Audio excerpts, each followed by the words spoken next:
Our second Changing the Face of Philanthropy award is being awarded posthumously in recognition of the immense body of philanthropic work of Joyce Thorpe Nicholson. Jane Sloan, a board member of the Women's Funding Network, will present the award on behalf of Joyce's family to the Victoria Women's Trust.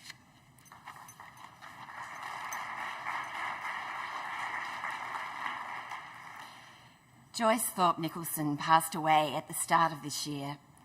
She was a magnificent figure in Australia. In the late 1980s, when the Victorian Women's Trust was only 3 years old, Joyce drove the first major fundraising campaign, which became known as the $1 Million Fund. Her vision was that this fund needed to be quickly built so that interest from it could start to fund projects for women and girls.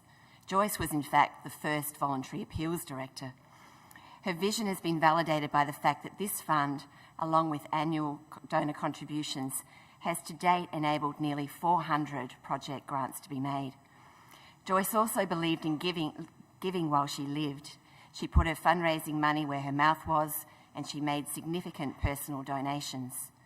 She was true to her feminist word and her passion for the trust in that she made a bequest as well. As a mark of respect for Joyce's visionary contribution, the Victorian Women's Trust has renamed this fund the Joyce Thorpe Nicholson Fund. Clearly, many hundreds of women have lent their support and their gifts to the Victorian Women's Trust throughout its first 25 years.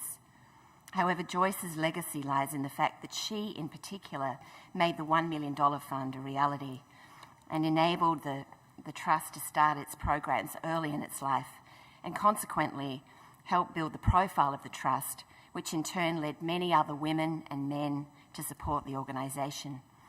Two of the Victorian Women's Trust staff, Sarah and Alison, with the support of their wonderful Executive Director, Mary Crooks, are here at the conference, and they'll accept the award on behalf of Joyce's family.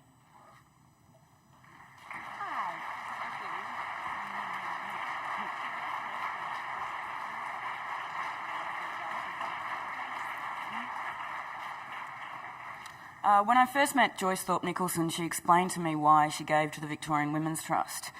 She said that her friends had been pressuring her to create a scholarship for a young woman to go to university, but she figured that such a young woman would be clever enough and talented enough to have other opportunities present themselves over her lifetime. Instead, she gave to the Victorian Women's Trust because the Victorian Women's Trust funds projects for women and girls who don't get such opportunities over their lifetime. On behalf of the Victorian Women's Trust, I'd like to sincerely thank the Women's Funding Network for this international opportunity to honour a great Australian woman donor. Thank you.